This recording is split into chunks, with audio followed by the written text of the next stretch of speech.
Olá, o meu nome é Rafaela Cortês, sou jornalista freelancer e em maio deste ano, 2022, estive na Palestina com o Ricardo Esteves Ribeiro do Fumaça. Fomos lá para fazer um outro trabalho, mas a vida e o Estado israelita levou-nos por caminhos diferentes. O que vais ouvir hoje é o resultado desse desvio. Antes de começares, este trabalho contém alguns palavrões. Há também algumas cenas de violência ao longo do episódio.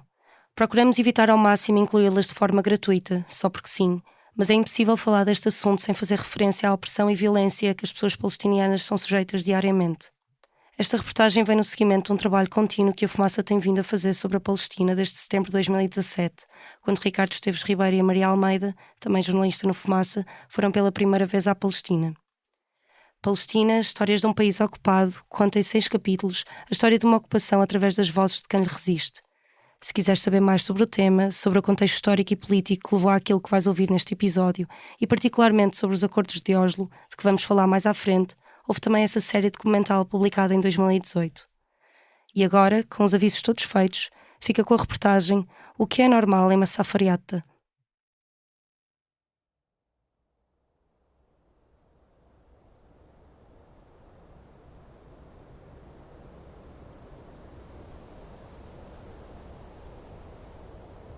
Ao fundo, um horizonte que parece não acabar nunca. Uma pintura perfeita. Um quadro tão real que se toca, que se cheira. Toca-se o quente do deserto, cheira-se a poeira do deserto. Ao fundo, tudo é castanho. O quadro, que é tão real quanto o sol que nos queima a pele, é feito de montanhas que se entrecruzam, que se engolem umas às outras. O castanho de uma colina tocando o castanho de outra e de outra mais, como se transformassem numa só. Uma só colina, uma só montanha, uma só cor.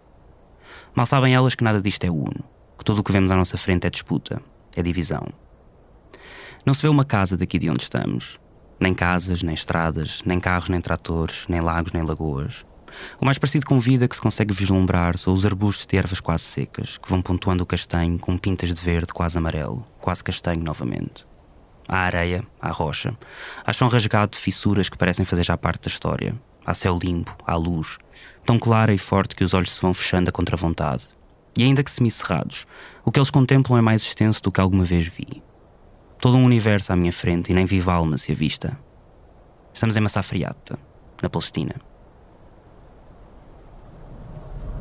شو اسمك؟ حمودي؟ حمودي نعم أول مسافريات قال كل حمودي ومحمد. Todos os palestinianos em Massafariata se chamam Hamoudi ou Mohammed, brinca Hamoudi Ghanem. Hamoudi veste uma camisola branca com capuz e calças de ganga.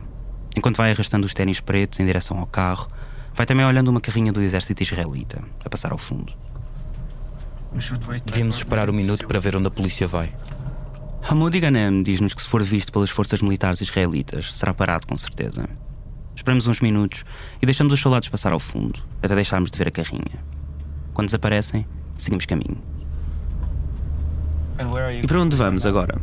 Agora vamos para Mufakara. Mufakara é uma pequena povoação na região de Massafariata, no sul da Cisjordânia, a área mais a este da Palestina, ocupada desde 1967 pelo Estado de Israel. Uma povoação onde, soubemos ontem, 7 de maio, um olival de camponeses palestinianos foi atacado por colonos israelitas. E várias dessas árvores foram danificadas, arrancadas ou destruídas. É mesmo aqui, pessoal. É aqui? Sim. Ok.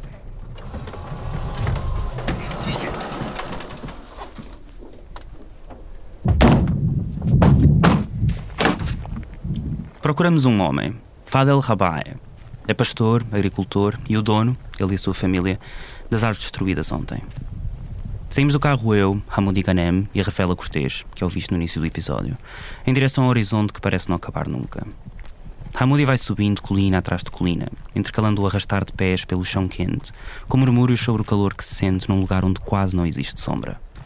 Quase. Ao lado esquerdo, um abrigo serve-nos de repouso durante uns minutos. O estado de degradação é comum. Numa zona onde é quase proibido construir, não é exceção paredes ainda por pintar, a cair aos bocados. No interior, apenas 3 pequenas árvores ainda em vasos, com folhas verdes a espreitar a primavera. O abrigo pertence ao coletivo Youth of Sumud, de que Hamoudi faz parte. Sumud, que pode ser traduzido para perseverança, significa na Palestina muito mais do que apenas perseverança. O termo encapsula a história de uma resistência palestiniana numa terra colonizada há quase 75 anos. E esta juventude de Sumud é mais uma geração de jovens que, apesar de nunca terem vivido em liberdade, lutam por ela como se não houvesse outra razão de viver. Andamos mais um pouco.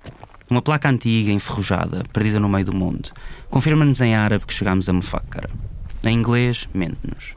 Lê-se: Estado da Palestina, Ministério do Governo Local. Como se tal Estado existisse e tal Ministério aqui mandasse alguma coisa. Hamoudi apoia-se num poste e olha o deserto castanho.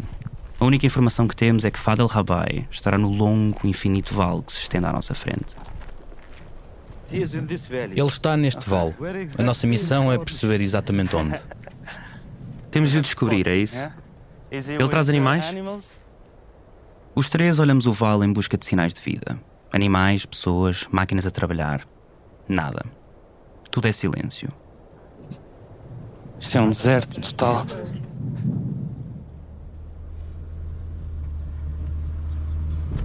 Uns minutos depois, voltamos a entrar no carro e damos mais uma volta em Mufakara, à procura de Fad el-Rabai.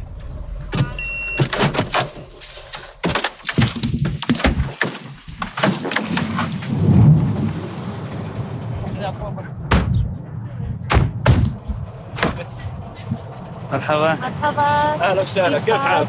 تمام وانت؟ وانت كيفك؟ الحمد لله. Fad el-Rabai recebe-nos numa pequena quinta onde uma série de homens trituram ervas secas para servir de alimento aos seus animais. Oferece-nos café e pede que nos sentemos dentro, à sombra. É Hamoudi Ghanem quem traduz. Maybe he can introduce himself. Talvez ele possa apresentar-se e dizer-nos um pouco sobre onde cresceu e há quanto tempo. Isso sim. بقول لك في البداية عرف عن حالك وين تربيت وين كبرت لحد وين وصلت. أنا أخوك في الله فضل أحمد جبين ربعي من قرية تواني. ولدت في تواني ونشأت في تواني وتعلمت في تواني وصير زلم في تواني. Fad el-Rabai diz-nos que nasceu em Tuani, cresceu em Tuani, fez homem em Tuani e casou em Tuani. Uma das 19 pequenas aldeias que compõem Massaferiata, exatamente ao lado de Mufakara. Hoje tem filhos e netos, que sustenta através do que lhes dão os animais e também as árvores. Exatamente as árvores que ontem foram destruídas. Ele pode explicar o que aconteceu com as árvores? بقول لك كيف عرفت على الشجر وشو صار في الشجر بالضبط. أقول لهم يوم أنا بروح فوق يوم بطلع عرضي برع مع الغنم مع الشيب. So he's saying that he was going Então, ele está a dizer que estava com as ovelhas de manhã, como faz diariamente, e quando chegaram à terra deles, ali, viram muitas árvores partidas. Com toda a certeza, nenhum árabe seria capaz de partir as árvores de outra pessoa. Eles chamaram a polícia, mas não aconteceu nada. Eles não fazem nada. Quando ele diz que chamaram a polícia, quer dizer a polícia israelita. Sim, sim. Fad el-Rabai explica-nos que este não foi um dia anormal.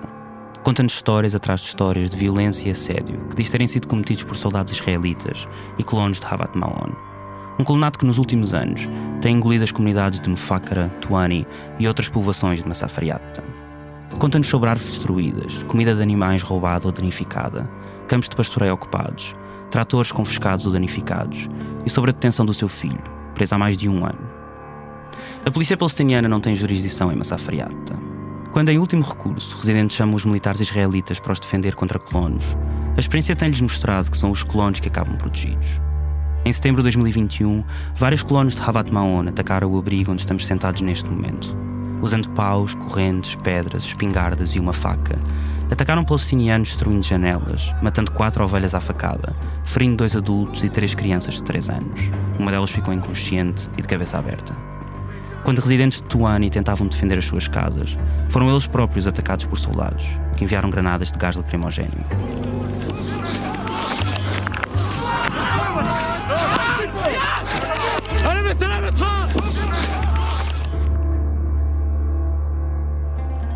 Fad el-Rabai passou a noite de ontem quase em branco, de vigília. Depois da destruição das suas árvores, ele e alguns camaradas de trabalho decidiram revezar-se para garantir que os colonos de Havat Maon não queimavam a comida dos animais, como já havia acontecido antes. So he was saying that I wake up yesterday at 2 a.m. Ele está a dizer que acordou ontem às 2 da manhã porque estava a dormir por turnos.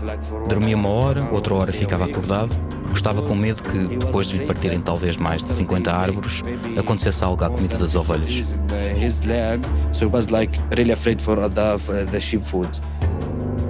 Fadel Rabai explica-nos como tudo isto é muito maior do que apenas umas árvores destruídas, ou apenas, se é que assim pode dizer-se, alguns ataques de colonos.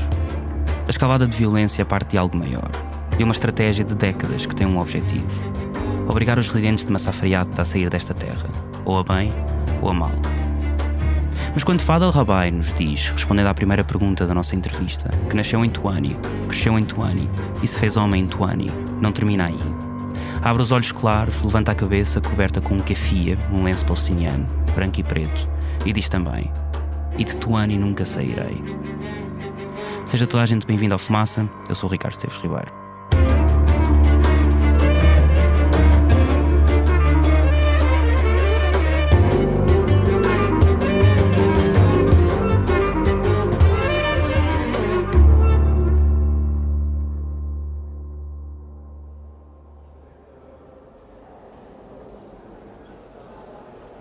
(8 de maio de 2022).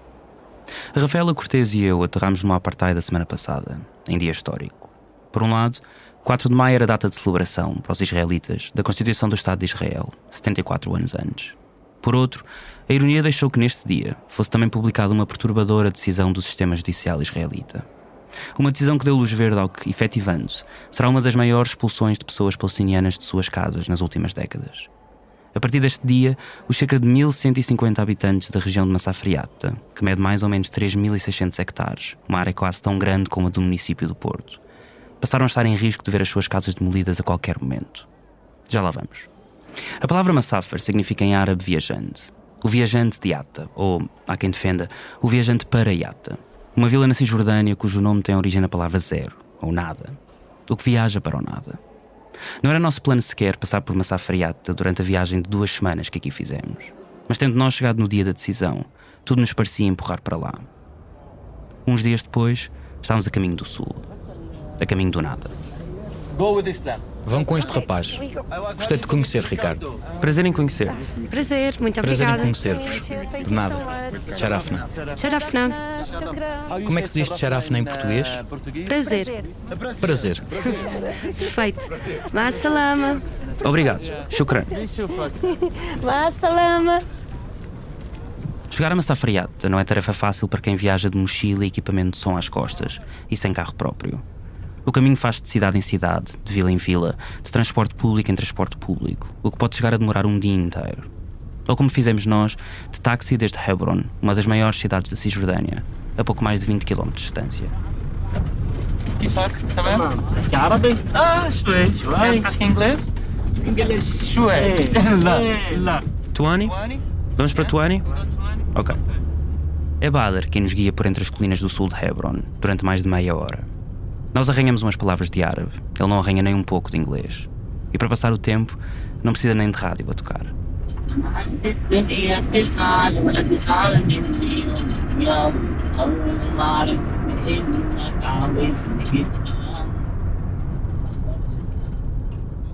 A viagem até Tuani faz por passagens mais remotas do que as que alguma vez tínhamos nós atravessado.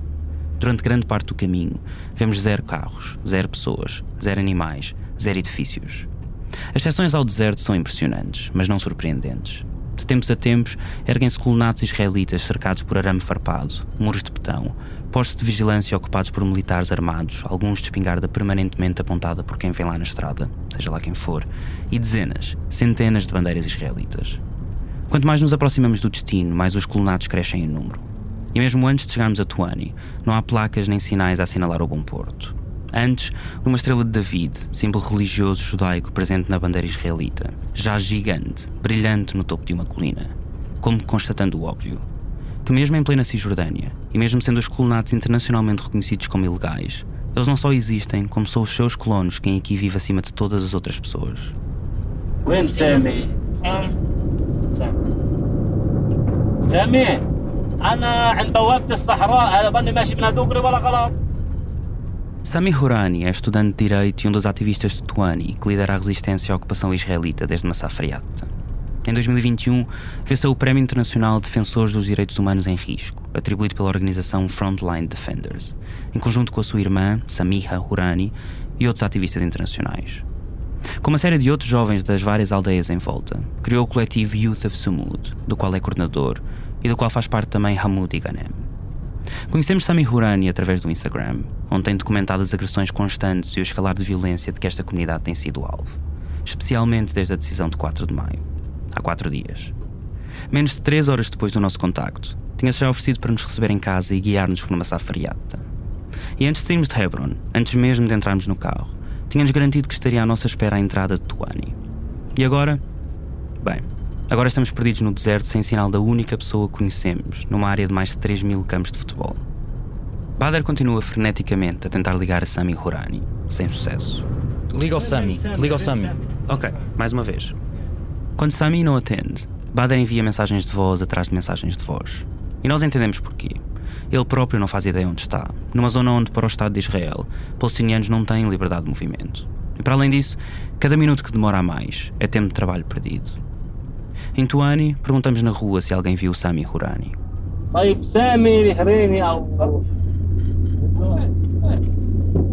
Nada.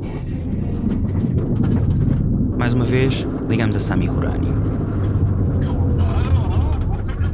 وين انت يا زلمه؟ Bader pergunta: onde estás, homem? Onde estás? وين انت؟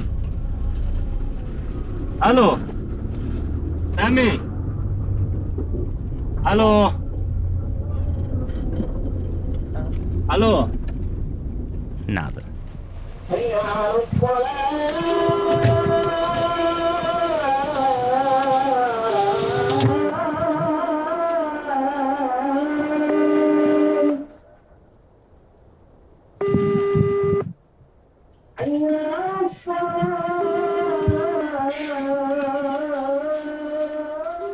E já a cair a noite, Sami Hourani chega finalmente perto de nós.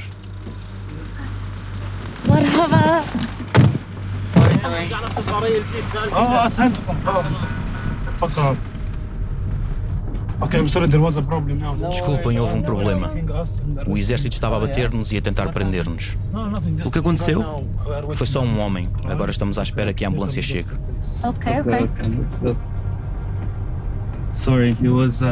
Desculpa, ele estava muito nervoso com as horas. Não, desculpa eu, estas coisas acontecem.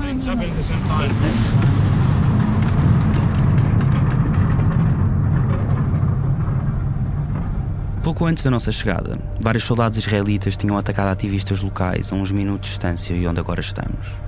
A Rafaela Cortês e eu entramos rapidamente no carro de Sami Hourani e vamos em direção ao local onde 2 mãos cheias de pessoas esperam uma ambulância para socorrer um dos feridos.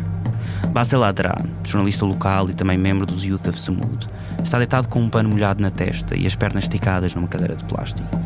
De olhos fechados, vai gemendo quase sem forças para gemer.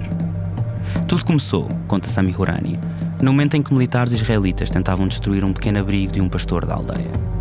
Quando ativistas com telemóveis e câmaras de filmar tentavam documentar o que se passava, soldados responderam atirando o jornalista Basel Adra ao chão, espancando-o até ser libertado pelos seus camaradas.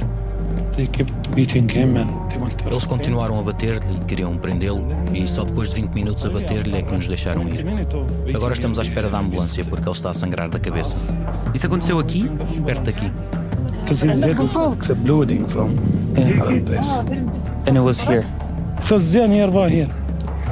Do ataque, vários vídeos ficaram para testemunhar o que aconteceu. Sami gravou um deles. O que vamos ouvir é bastante violento. Se preferires passar à frente, avança o áudio 1 minuto.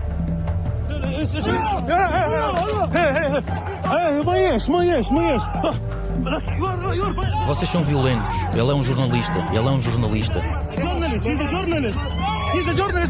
Olhem para ele. Olhem para ele. Não, não, não. Isto é ilegal. Isto é ilegal. Isto é ilegal.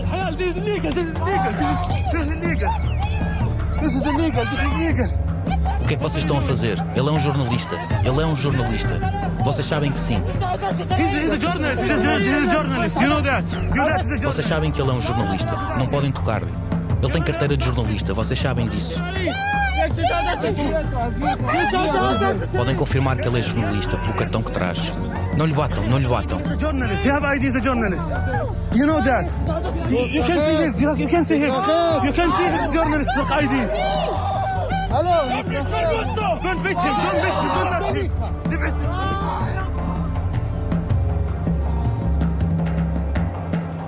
Em volta de Bassel Adra há crianças, jovens e adultos à espera que chegue ajuda médica. Vão tentando acalmá-lo enquanto conversam sobre o que se passou, explicam como tudo começou, riem, veem vídeos gravados do momento. Tudo isto parece banal. E é, explica Sami Hourani. Isto tem acontecido todos os dias? Mais ou menos todos os dias, sim. Sair daqueles sítios que se ficássemos aqui um mês, acho que íamos ver muita merda a acontecer. Tive agora a me escalar, né? Bem-vindo à nossa feriata.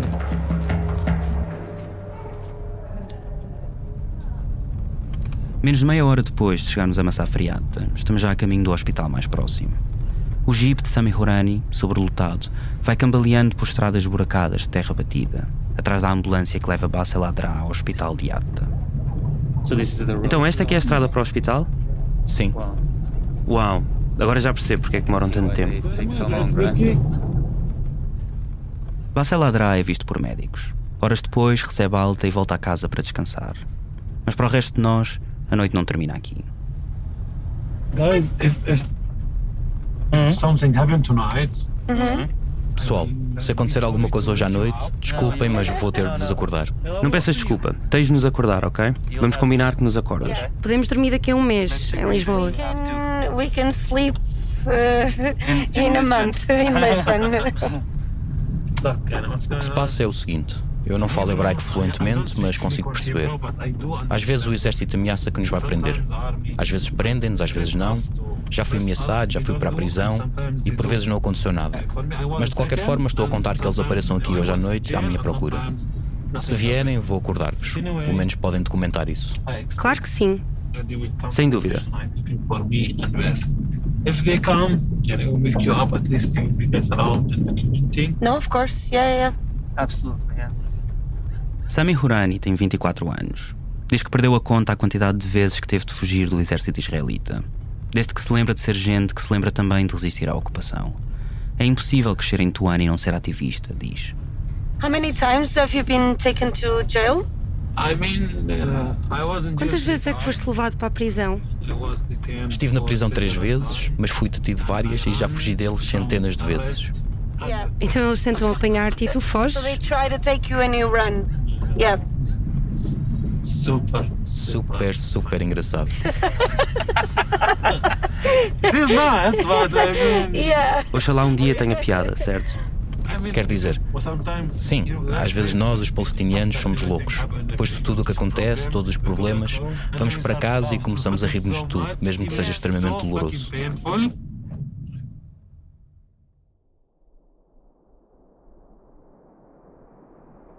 Passa das 2 da manhã em Tuani e tivéssemos nós contado, não chegariam todos os dedos que a natureza nos deu para calcular as vezes que Sami Hourani viu os vídeos gravados esta tarde. Na casa que faz de centro de operações dos Youth of Sumud, o ativista não tira os olhos do telemóvel faz horas. Com uma mão, segura o tubo de xixa que vai fumando. Com outra, o telemóvel, tão mais perto dos olhos quanto o sono lhe exige. Os gritos captados pelos vídeos. Ele é jornalista. Isto é ilegal. Vocês sabem que isto é ilegal. Vão enquanto pela sala quase despida, que é só cadeiras de plástico, garrafas de sumo e de água meio vazias e colchões empilhados a um canto. E Sami Hourani ri. Ora sozinho, ora com a mãe que por ali passou a garantir que tínhamos jantado, ora com os irmãos mais novos, que tentam aproveitar para ficar acordados até mais tarde, ora com os camaradas, que vão dormindo intermitentemente, entrando e saindo da sala, ora connosco, na mesma luta contra o sono. E soubemos no dia seguinte, Fadel Rabai, o pastor que viu as suas árvores destruídas há umas horas, também ele está acordado, de vigília com os seus camaradas. O exército israelita não aparece em Tuani durante toda a noite. Mas até às 4 da manhã acompanhamos Sami Hourani na vigília, antes de lhe sugerirmos que deixe o telemóvel de lado e vá também descansar. Antes disso, e antes de soltarmos uma daquelas perguntas que assim que sai da nossa boca, soa imediatamente errada. Perguntamos se tudo isto que vimos hoje em Massafriata é normal. Do outro lado da mesa branca de plástico, ainda a segurar a xixa numa mão e o telemóvel na outra, A resposta de Sami Hourani sai automaticamente. What the fuck is normal? Mas que merda quer dizer normal? –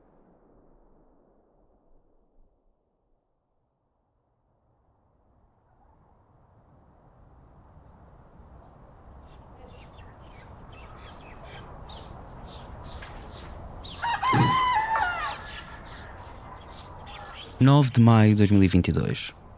Em Tuani, acorda-se com o cantar de galos, o chilrear de pássaros e o riso de crianças de mochila às costas. A maioria das famílias que aqui habitam vive do pastoreio e da agricultura própria, do pouco que se consegue produzir num quase deserto do Médio Oriente. Raramente passam carros, não há lojas, nem um único restaurante aberto em toda a aldeia. Se a isso se puder chamar silêncio, então o silêncio é apenas interrompido pela constante lembrança de que, apesar da tranquilidade aparente, Masafer Yatta tem pouco de tranquilo.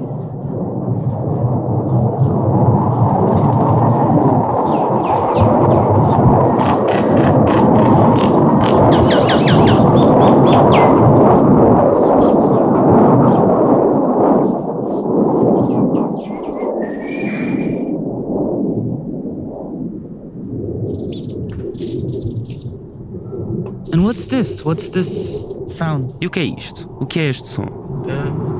Os aviões. Planes. Estes sons são os aviões, diz Ali Awad, escritor e ativista dos Youth of Samud. É ele quem nos recebe hoje. The military planes? Os aviões militares? Sim, But sim. you don't see them. Mas não se vêem, certo? You Sim. never see them. Nunca os vemos.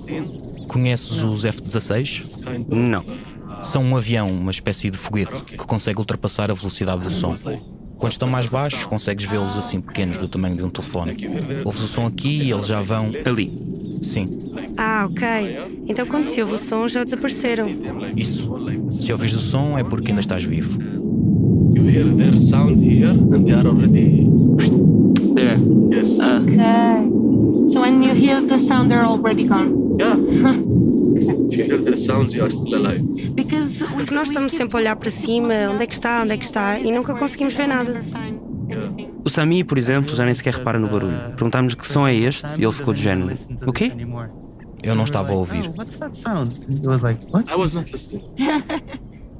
Ali Awad tem 24 anos, a mesma idade que Sami Hourani. Desde miúdos que se conhecem e desde miúdos que aprenderam a entender que a zona onde vivem é uma zona militar. Não há outra maneira.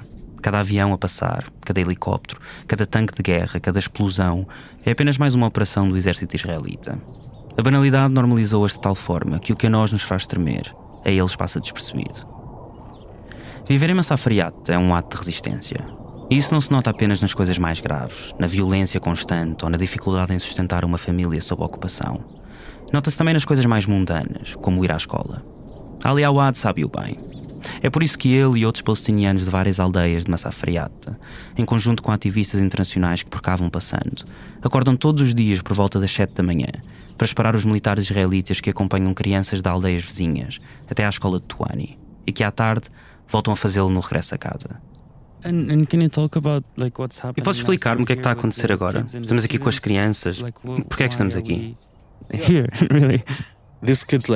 Estes miúdos são da minha aldeia, Tuba, e estão à espera que o exército apareça para serem escoltados através do colonato ilegal da Avat Mahon até chegarem a casa, do outro lado, à aldeia deles, Tuba.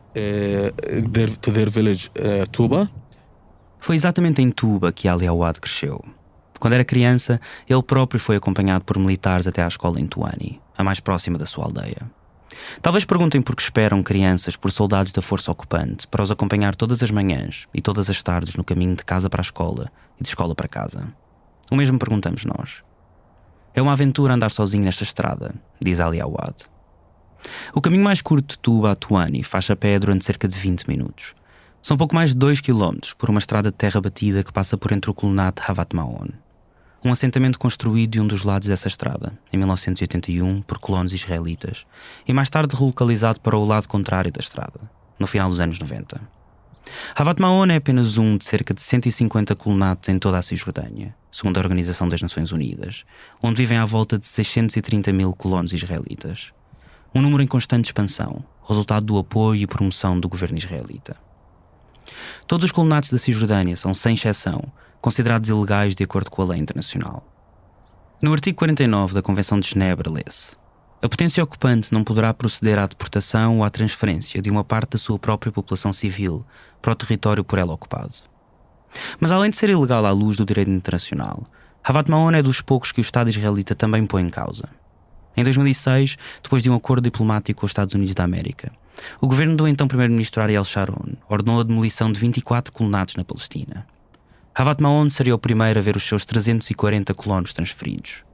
16 anos depois, não só continua de pé, como a sua população cresceu para quase 600 pessoas. E se há 30 anos os familiares de Ali Awad conseguiam andar pela estrada que liga Tuba a Tuani, isso mudou com a expansão de Havat Maon, que deixou os palestinianos encurralados.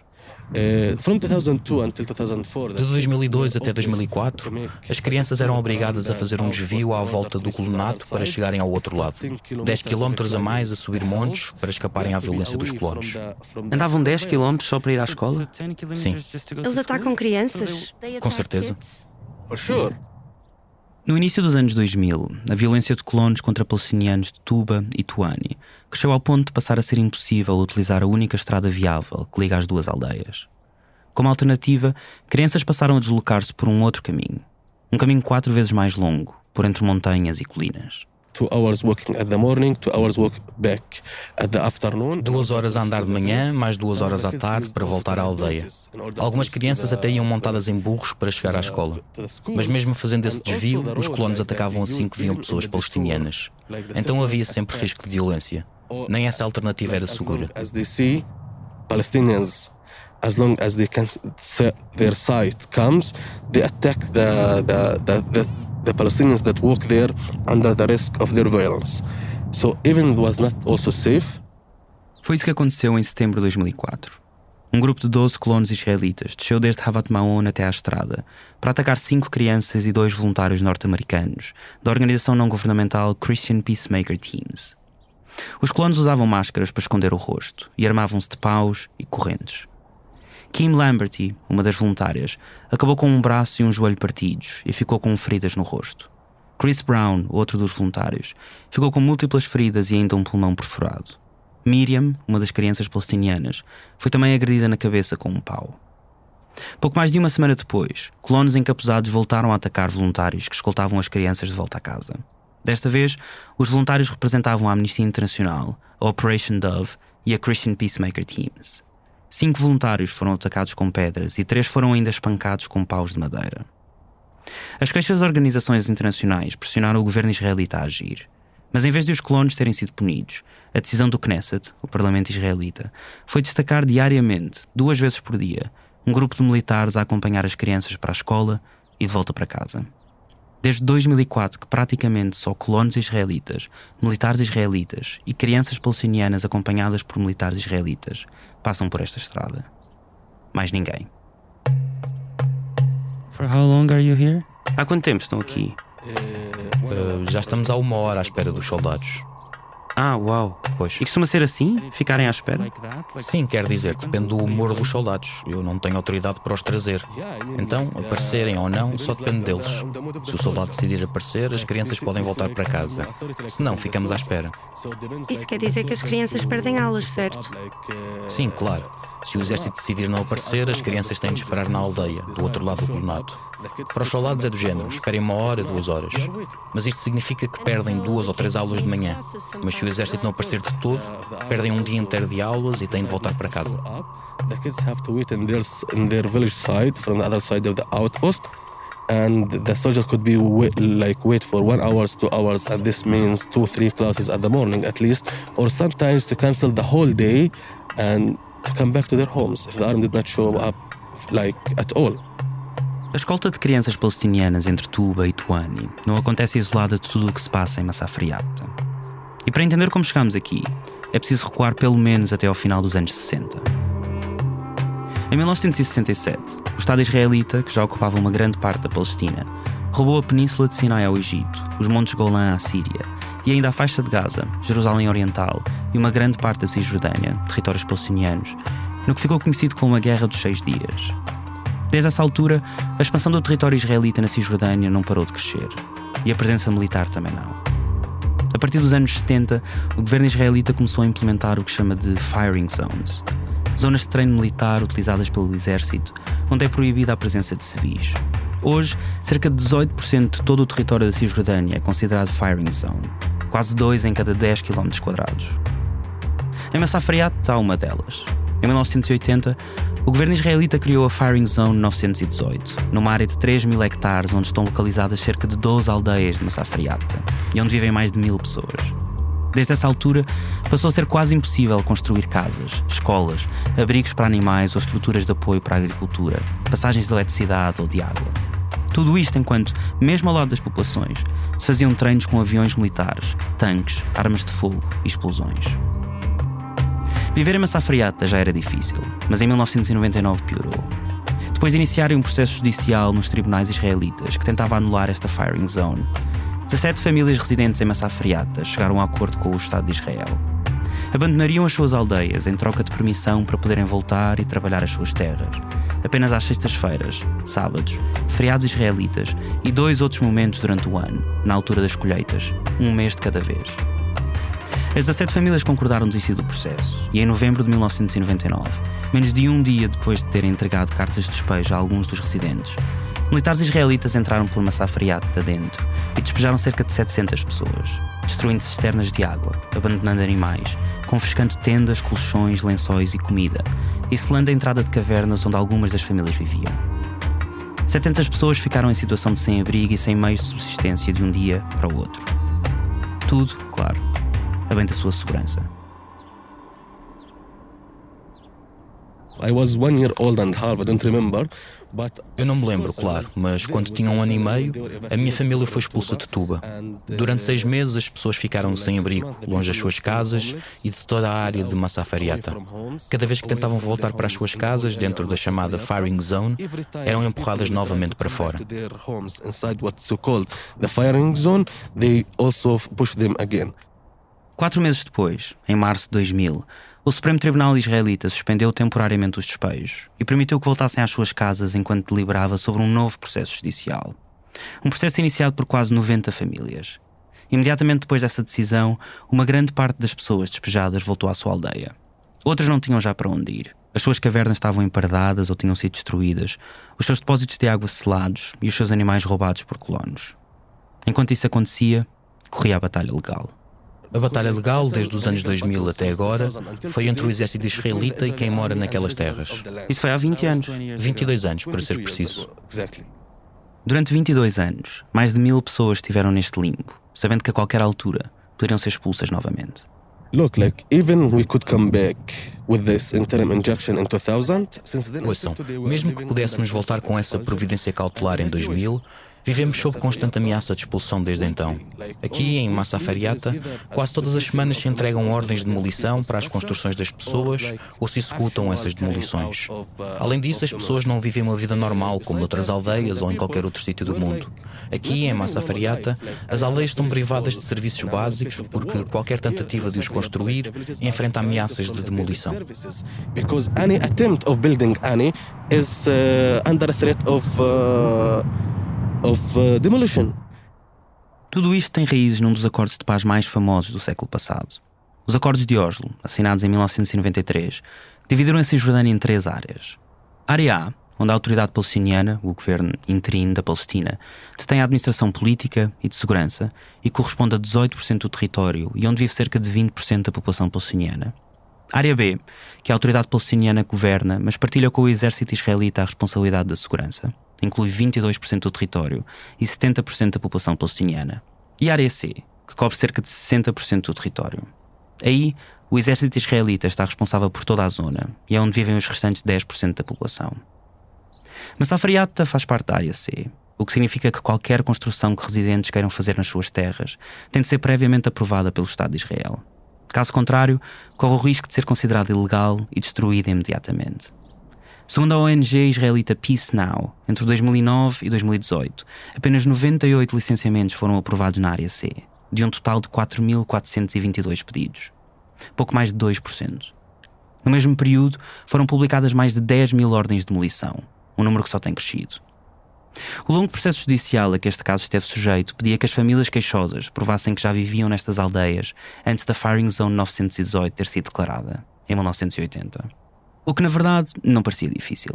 Não só há imagens de satélite que comprovam a presença humana antes dos anos 80, como há registros antropológicos que vão até ao século XIX, bem antes da Nakba, ou catástrofe em árabe, o nome dado por palestinianos ao processo que levou à criação do Estado de Israel, em 1948, e que expulsou mais de 800 mil pessoas palestinianas de suas casas e destruiu mais de 500 vilas.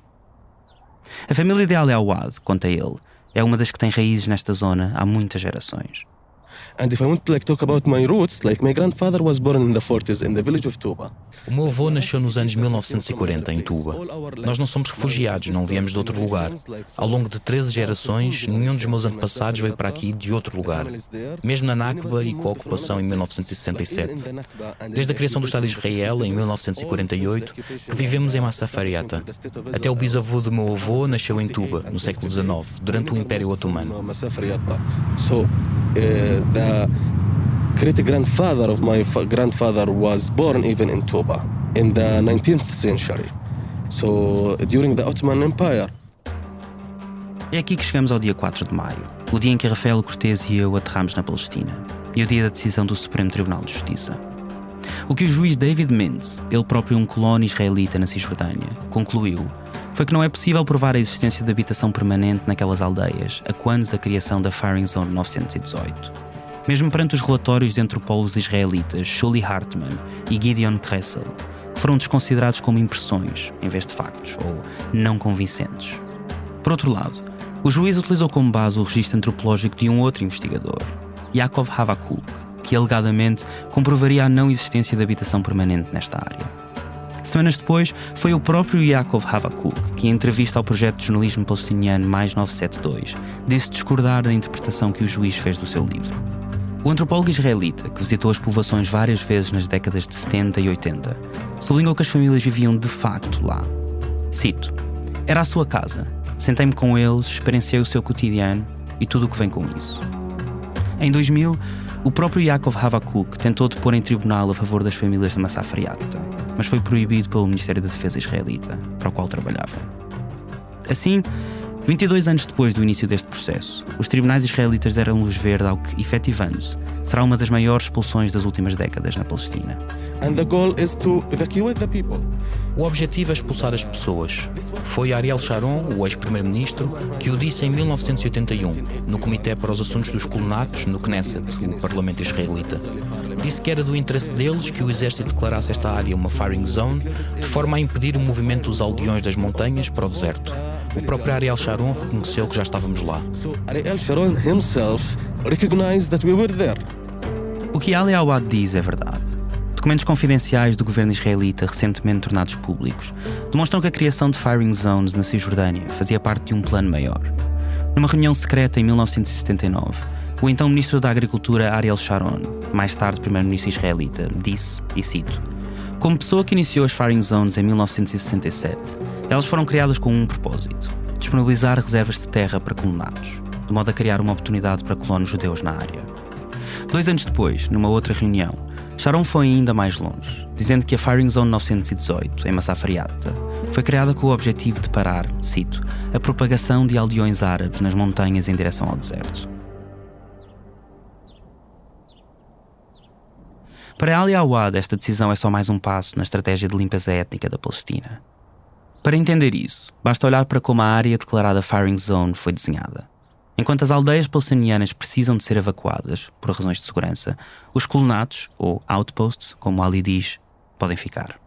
Eles disseram: "Não precisamos da zona onde os colonatos estão.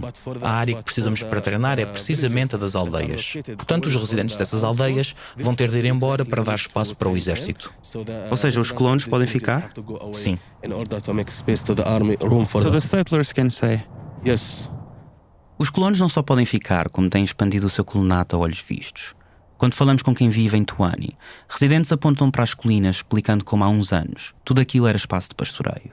Hoje, multiplicam-se as casas e os abrigos de animais pertencentes a colonos. And what do you think will happen now? O que é que achas que vai acontecer agora, nas próximas semanas? O que vai acontecer exatamente não é claro. Mas se o exército israelita está há 22 anos a tentar destruir a tua casa e recebe uma decisão do Supremo Tribunal Israelita a dizer que pode fazer o que quiser, que tem luz verde para usar esta terra, estás à espera do quê? Eles vão destruir a aldeia. É disto que estamos à espera. Ou então vão aumentar a quantidade de treinos entre e nas casas palestinianas. O que estamos a enfrentar nos territórios ocupados é que o Estado israelita inventa leis para justificar os crimes cometidos contra nós. Se o exército vem e destrói a minha casa e eu for ao tribunal para apresentar queixa contra eles, eles vão dizer: não, isto não é a tua terra. O Supremo Tribunal Israelita decidiu a favor do exército, o exército pode fazer aquilo que bem entender. E as pessoas estão a pensar sair daqui? De forma nenhuma. Para viver onde? Eu já vos disse, a terra moldou estas pessoas para serem pastoras e agricultoras e viver junto da sua terra. É impossível para elas viverem longe da terra. As pessoas em Massa Fariata são pastoras, não são engenheiras, professoras ou outras profissões que possam sobreviver na cidade. Nem sequer têm casa lá para onde possam ir. Elas não têm alternativa. Talvez saíssem se tivessem alternativa. Não ficam apenas sem casa, ficam também sem sustento. Are people thinking about leaving? Not at all. To live where? To live where? Like I told you, people, the shape of this land have shaped them in becoming shepherds and farmers, and to live next to their land. Away from their land, it's impossible for them to live. For example, the people in Massa Fariata, all of them are just one job, which is shepherds. Not to be able, not engineers or teachers or whatever that will survive in the city. So people have even no house in a city to go to it. So people have no alternative. Maybe if the people had alternative, they maybe would leave.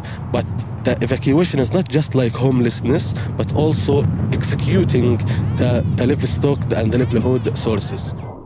A nossa conversa com Ali Awad já durava mais de meia hora, quando finalmente, na estrada... O exército chegou. Ah, sim? Onde? Ali estão eles. Finalmente chegaram agora. Os soldados estão numa carrinha, Jeep, na verdade Toyota, gigante, e vão levar agora as crianças para a aldeia. Que há mais uma hora. Na verdade eles têm tipo... eles vão andar. So they walk. Eles nem sequer vão dentro do carro. Uau. E quanto tempo é a andar agora? É por detrás desta colina. Depois, do outro lado, as crianças andam mais ou menos a mesma distância. 10 minutos? 20 minutos? Sim, 20 minutos. 20 minutos e, se os colonos não os atacarem, chegam a casa. 20 minutes. 20 minutes, if the settlers will not attack them, they will be home. Então agora têm alguém do outro lado à espera deles. Sim. Então as crianças aprendem desde pequenos o que é ocupação. Sim. Para já ainda não percebem bem o que se passa, acham que é normal porque nasceram nesta situação. Mas quando crescerem vão perceber que não é normal. E que idade têm? Entre 6 e 13. But growing up, they will understand that it's not normal. How old are they? Between 6 to 13.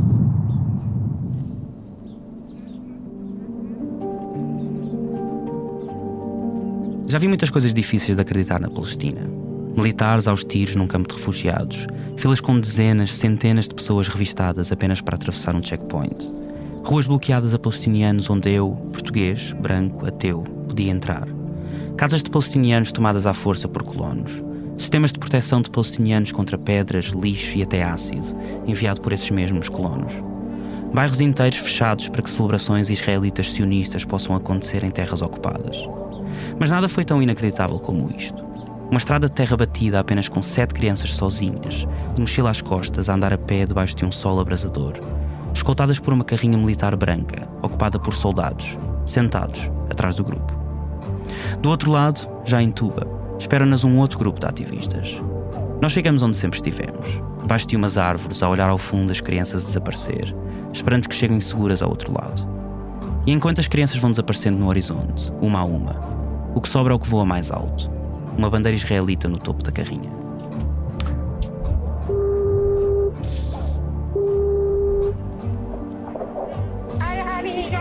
Olá, Ali. Está tudo bem? Sim, estamos com as crianças. Ok. Resolvido, certo? Sim. As crianças chegaram. –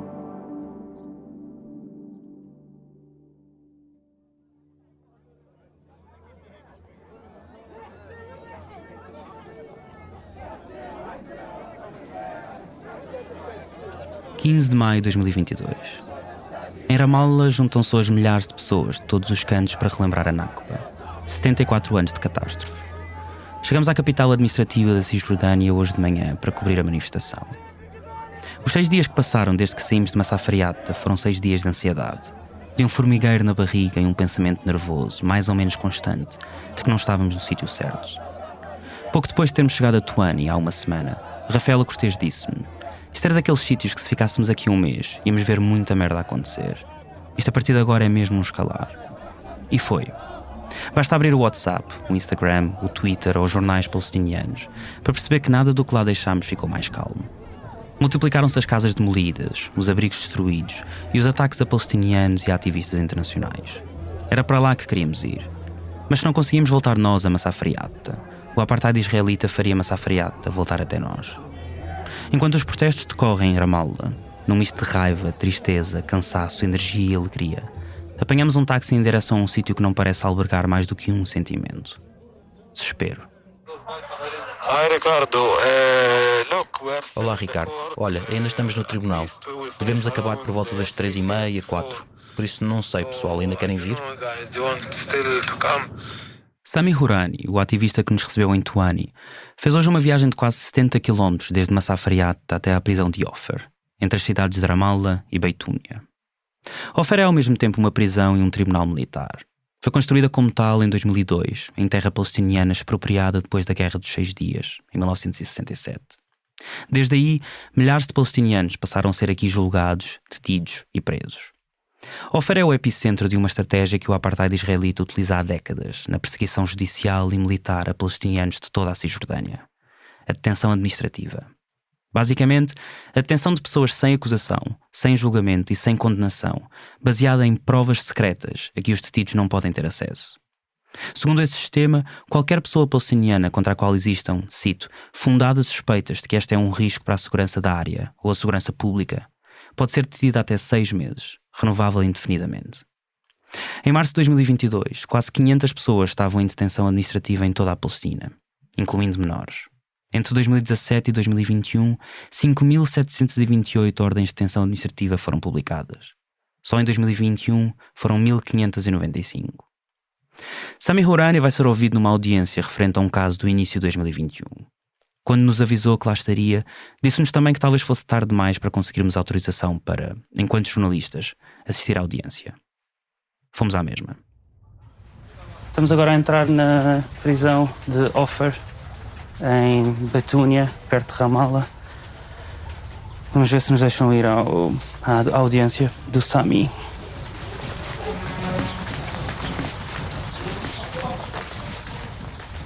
A entrada no campo de Ofer faz por um corredor com pouco mais de 1 metro de largura e sem teto. De um lado, um muro de betão, do outro, grades de metal, ambos cobertos de arame farpado. É aqui que nos apercebemos da extensão de tudo isto, ou pelo menos é aqui que nos apercebemos do quão maior é Ofer do que imaginávamos. Os edifícios estendem-se em tons de cinzento até onde já não os vemos.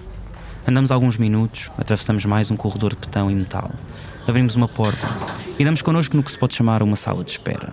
Cadeiras de metal lado a lado, cacifes, caixotes de lixo, um pequeno telheiro e, claro, muita gente à espera. Tudo rodeado de mais metal, mais betão e mais arame farpado. Olá? Olá? Hey, hello. Hey. Olá? Nós somos... O quê? Podemos... Não, isto não é um... Na recepção, do outro lado de uma porta blindada, militares israelitas deixam claro que não podemos entrar sem autorização. É isso que tentamos, ligando ao Departamento de Relações com a Imprensa do Exército Israelita. My name is Ricardo. Riham Sami Hourani's. O meu nome é Ricardo. A Riham, a advogada de Sami Hourani, deu-me o seu contacto. Sou jornalista. Estou a cobrir o julgamento de Sami Hourani e gostaríamos de estar presente na audiência. É uma possibilidade? At the court hearing. Is that a possibility?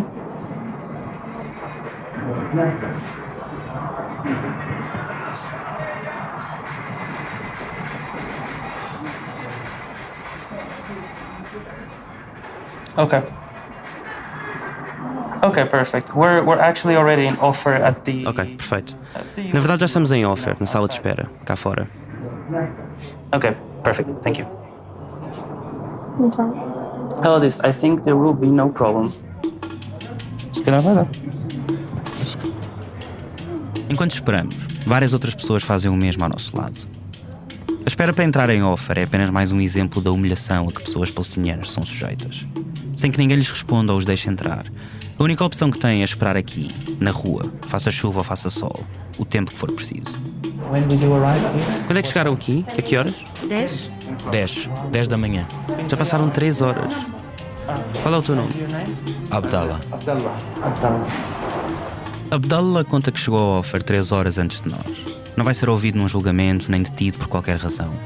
Veio com a mulher e o filho mais novo desde Hebron, a várias horas de distância, à procura do seu filho mais velho, de quem não sabe desde ontem. E durante as 3 horas que aqui esteve, ainda não conseguiu falar com qualquer funcionário. Se calhar nem sequer sabem se ele está preso. yeah, Só não sabem dele. yeah. Mas a primeira opção, se calhar, é tipo, não sabemos ele está na prisão. Algum tempo depois, Abdallah e a família recebem notícia de que o filho não está ali. Dizem-nos que o destino é uma outra prisão em Jerusalém.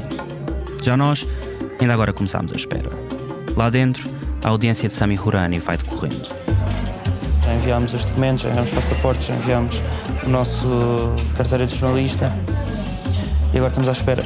Mas parece que a audiência já começou. E esperamos. Ai, o caralho. E esperamos. E esperamos. Não vai dar, vai não? E esperamos. Ai, 2 horas. Yeah, estamos aqui a 2 horas. E esperamos. Meu Deus. E a Latif. E esperamos. Acabei de ser informada que vos ia ser dada autorização em breve. E, finalmente, o IDF, o Exército Israelita, dá-nos autorização para entrar.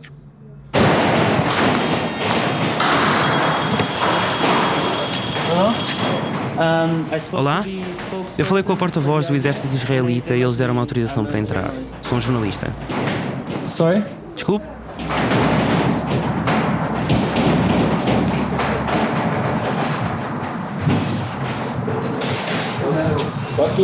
Qual é o teu nome? Ricardo e Rafaela. O que é isso? Um gravador. Não. Ok. Sorry? Desculpe? O passaporte, só o passaporte. O telemóvel? Telemóvel? Não. Caderno de notas? Nada. Só o passaporte. Ok. Ok.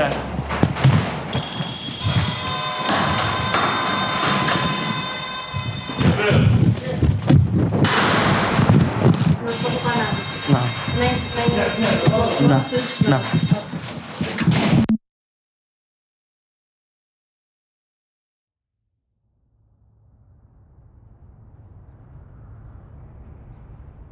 Conseguimos assistir a não mais do que os últimos 5 minutos da sessão e não percebemos uma única palavra do que a juíza e os assistentes disseram. Toda a sessão é em hebraico, com pequenas partes traduzidas para árabe por um funcionário ou pela advogada de Sami Hourani. Mas se não percebemos o que foi dito, há pelo menos uma coisa que é clara no momento em que se entra no barracão branco feito de sala de julgamento. É que esta é uma sessão onde todas as pessoas, excepto nós, a advogada de Sami e as suas testemunhas, são militares. Um tribunal onde quem acusa, quem detém e quem julga é a mesma organização. O Exército Israelita. What happened a year ago? O que é que aconteceu há um ano? Quando o exército israelita invadiu a vila junto a Tuani, eles dispararam contra Harun Abu Aram, um homem palestiniano lá da vila. Dispararam-lhe contra o pescoço porque ele estava a defender a sua propriedade do exército. Como resposta a este crime, começámos a organizar manifestações e a convidar pessoas, a exigir justiça para Aharon e exigir o fim da ocupação. Quando a manifestação acabou, no dia 9 de janeiro, voltei para casa e o exército israelita veio e prendeu-me. Fui para a prisão. Na prática, fui raptado até me acusarem. Todos estes casos são sequestros, se pensares bem. After the demonstration finished on the 8th of January, I went back home and the Israeli army came at my house and arrested me. I was in jail, so I was just kidnapped until they charged me. It's all kidnapping in the end of the day. O evento que Sami Hourani menciona aconteceu na aldeia de Rakiz, em Massaferiata. Tudo começou depois de várias casas terem sido demolidas pelo exército israelita, incluindo a de Harun Abu Aram, de 24 anos. Em resposta à sua situação de sem-abrigo, Abu Aram iniciou obras de recuperação da casa e poucas semanas depois, os militares voltaram. Ao verem Abu Aram a reconstruir a sua casa sem licença, os soldados tentaram confiscar o gerador que estava a utilizar. Abu Aram resistiu e levou um tiro que o deixou até hoje paralisado. Sami Hourani passou uma semana detido por ter organizado e participado na manifestação de 8 de janeiro de 2021. Um dos militares acusou-o de o ter agredido durante os protestos, de ter obstruído a ação do exército e de ter entrado numa zona militar interdita. Quando foi finalmente libertado, foi proibido de voltar a protestar publicamente nas ruas e ainda a pagar 10.000 shekels, o equivalente a quase 3.000 euros à data de edição desta história. Em agosto de 2022, 4 peritos da Organização das Nações Unidas publicaram uma declaração sobre este caso. Nela, apontam que a acusação contra Sami Hourani baseia-se no facto de que ele era considerado pelo exército israelita o principal instigador da manifestação pacífica de 2021. Citando: "O julgamento em curso de Sami Hourani mostra claramente uma tendência agravante de criminalização e assédio de ativistas pelos direitos humanos, com o objetivo de os silenciar e erradicar o trabalho de direitos humanos feito na região." Lê-se ainda: "Lamentamos o facto de o julgamento de Sami Hourani ser levado a cabo pelo sistema de justiça militar, que está aquém dos critérios para um julgamento justo estipulados pelo direito internacional. A aplicação sistemática de jurisdição militar aos palestinianos é descaradamente discriminatória, uma vez que os colonos judeus na Cisjordânia estão sujeitos à jurisdição civil." Protestar em pleno apartheid é perigoso. O exército israelita não admite que ativistas palestinianos resistam à ocupação da sua terra. Mas não só. Também não admite que se fotografe a prisão onde são julgados. And there is also still more.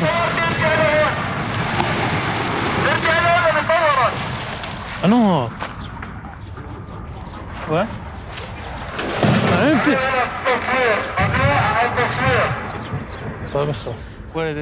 O que é que estão a dizer? Não estamos autorizados a documentar nada ou vamos tramar. O que é que se passa? Tiraram fotografias? Sim. O que é que ele está a dizer? Ele disse: "É proibido tirar fotografias ou vou-te tramar." Ah, ok. Desculpa.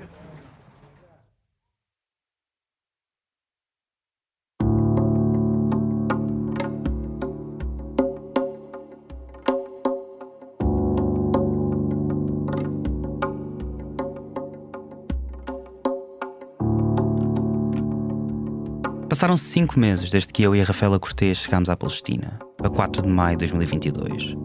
5 meses desde a decisão do Supremo Tribunal Israelita que deu luz verde à destruição de Massaferiata. 5 meses onde tudo aconteceu. Famílias forçadas a abandonar as suas habitações, balas disparadas contra casas, veículos confiscados, explosões detonadas por entre aldeias, tanques de guerra a passear entre populações, granadas de atordoamento e de gás lacrimogéneo enviadas contra ativistas, rusgas noturnas por parte de militares, ataques por parte de colonos. No final de junho, Sami Hourani foi detido durante 8 horas. O seu carro ficou confiscado. Em setembro, o seu pai, Hafez Hourani, foi atacado por colonos que lhe partiram 2 braços e logo a seguir, detido pelo exército israelita. Mas em 5 meses algo ficou na mesma. O apartheid israelita continuou com o apoio internacional que sempre teve, exposto ainda mais cruamente pela visita de Joe Biden, presidente dos Estados Unidos da América, em julho, e de Ursula von der Leyen, em junho. A presidente da Comissão Europeia começou o seu discurso dizendo: "A União Europeia e Israel partilham laços e vínculos únicos porque temos uma história comum e partilhamos valores." Não posso garantir que assim seja, mas tenho para mim que o deserto de Massaferiata, esse também ficou na mesma. Com mais calor ainda, suspeito, e ainda mais castanho, mas na mesma. E se continuarmos a subir a colina desde Mefakkar até ao ponto mais alto, onde se contempla um horizonte que parece não acabar nunca, também lá encontraremos o abrigo quase abandonado dos Youth of Sumud. Ainda com paredes por pintar, a cair aos bocados, e ainda com as mesmas 3 pequenas árvores, talvez com algumas mais folhas verdes. É bem possível que um dia seja mandado abaixo, quando não houver mais famílias para expulsar. E é bem possível que se erga novamente. Não nos esqueçamos do significado de Sumud. Perseverança. Muito mais do que apenas perseverança.